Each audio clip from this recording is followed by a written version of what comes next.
Good day, it's Elmer Ronquillo, ako sa Sydney. Why your smoke alarm beeps?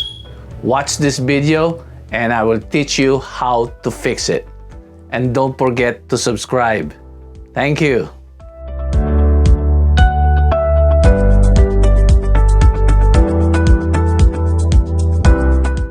Welcome to my YouTube channel. Smoke alarm has two power sources. One is coming from the battery and the second one is from the normal house power supply. The battery operated smoke alarm have a 9 volts built-in battery or a 9 volts removable battery. The hardwire smoke alarm gets its power and AC power from the house electricity. In New Zealand and Australia, it's a 240 volts AC power. And this hardwire smoke alarm have a built-in battery or a removable 9 volts battery. There are three reasons why the smoke alarm beeps.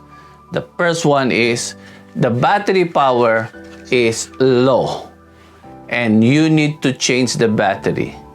If the battery is removable, just replace the battery and everything will be okay. But please be mindful that the polarity of the battery is crucial. The positive goes to the positive terminal and the negative to the negative terminal. The second reason why the smoke alarm beeps is the battery is missing or the polarity of the battery is in reverse. So the only thing you can do is check the battery. If there is a battery and you know the battery is new, check the contact between the battery and the actual smoke alarm.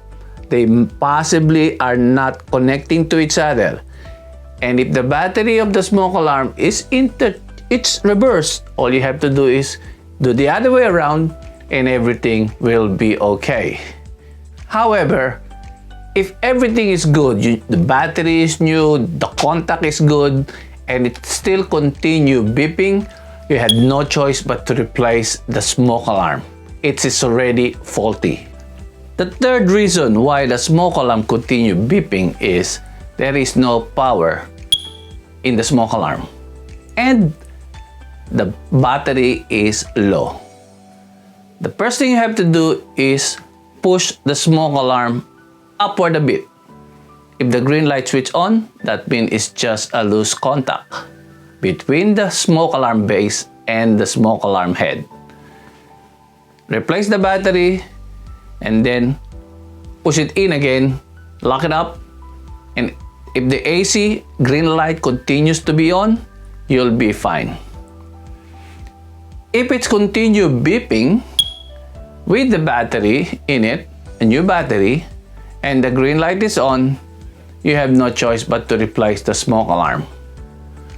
If that smoke alarm, the hardwire smoke alarm, it has a built-in battery, you have to wait until the battery is recharged again. Maybe another hour because the AC power has just been introduced and let the battery recharge for a while. Warning! When you remove a smoke alarm for battery replacement and you found a hanging wire, do not attempt to replace the battery by not switching off the power source of that smoke alarm. Go to the main switchboard, look for the light circuit breaker, mostly it is the light circuit breaker, and switch off that circuit breaker. Go to the smoke alarm, check if the green light is off. If the green light is off, that is the green LED indicating light that there is a 240 volts power in that smoke alarm. If that is off, you'll be fine. You can now replace the smoke alarm battery. And then once replaced, put it back, go to the switchboard, switch it on, and everything is on, the green light is on, everything's okay. Another thing, Can I replace the smoke alarm in the common areas like the stairways, the corridors, and the hallway? Yes, you can.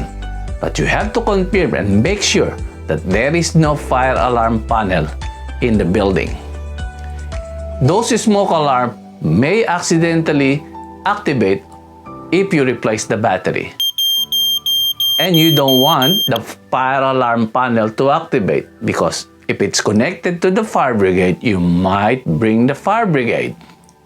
So the best thing you can do is go to that fire alarm panel first and isolate that particular area, and you can replace the smoke alarm.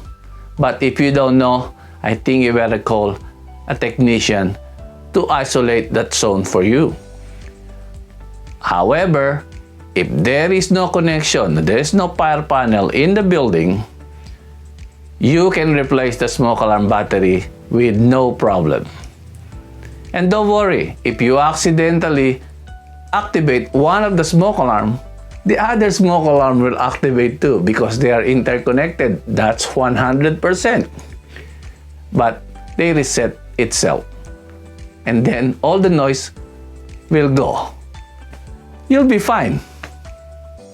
Just a bonus. When will I replace the smoke alarm battery? I recommend if you're using alkaline battery or lithium battery, replace every 2 years. If you're just using the regular long life battery, I think you better replace once a year. And also, don't forget to test your alarm every 6 months. It's good for you and you know that your smoke alarm is working. Thank you for watching my video. If you have any question, you can ask me on the remark portion. And don't forget to share and like this video and to subscribe. I'm going to release more video. Maraming salamat po and see you next time.